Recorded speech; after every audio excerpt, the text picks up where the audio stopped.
Maintenant que vous avez un peu joué avec les outils de base de Copilot Chat, le moment est venu de passer à l'étape supérieure.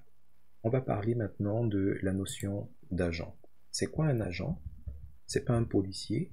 Un agent, c'est tout simplement un modèle d'intelligence artificielle qui est conçu pour interagir avec les utilisateurs, vous ou bien les autres utilisateurs si jamais vous connectez ce genre de système, par exemple à votre site web,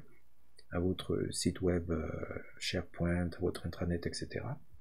Donc, il est conçu pour interagir avec les utilisateurs, mais de manière conversationnelle. C'est-à-dire que c'est sur la base des interactions qu'il va apporter des solutions ou des éclairages aux questions qui vont lui être posées.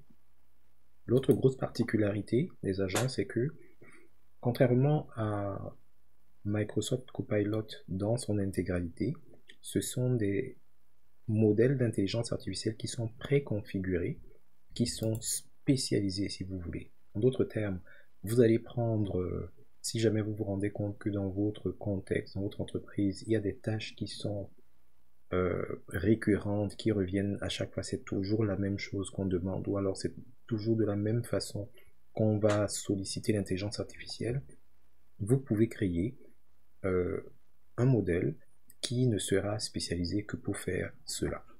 Alors, de quoi est-ce que je parle?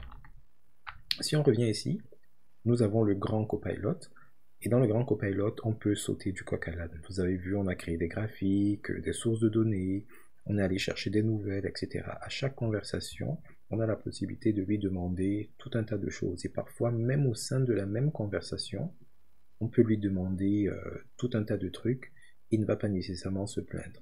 Mais lorsque vous commencez à vouloir faire des choses de manière automatisée, de manière optimisée, parfois il est plus pertinent d'avoir un outil spécialisé. Par exemple ici, nous avons créé des graphiques. Donc on peut imaginer avoir un agent dont le rôle sera juste de créer des graphiques. Donc chaque fois qu'on va lui envoyer des données, tout ce qu'il va faire, c'est qu'il va créer des graphiques. On n'aura pas besoin de lui redemander de créer les graphiques ou de lui donner une instruction particulière. On lui donne les données en entrée et en sortie, c'est juste les graphiques associés qui va nous sortir. Même chose pour l'analyse des fichiers. On peut imaginer un agent qui, son travail, c'est de résumer les fichiers qu'on lui soumet, peut-être en 5 points ou peu importe. Et c'est à peu près ce genre de mécanisme que nous allons aborder dans les prochaines capsules.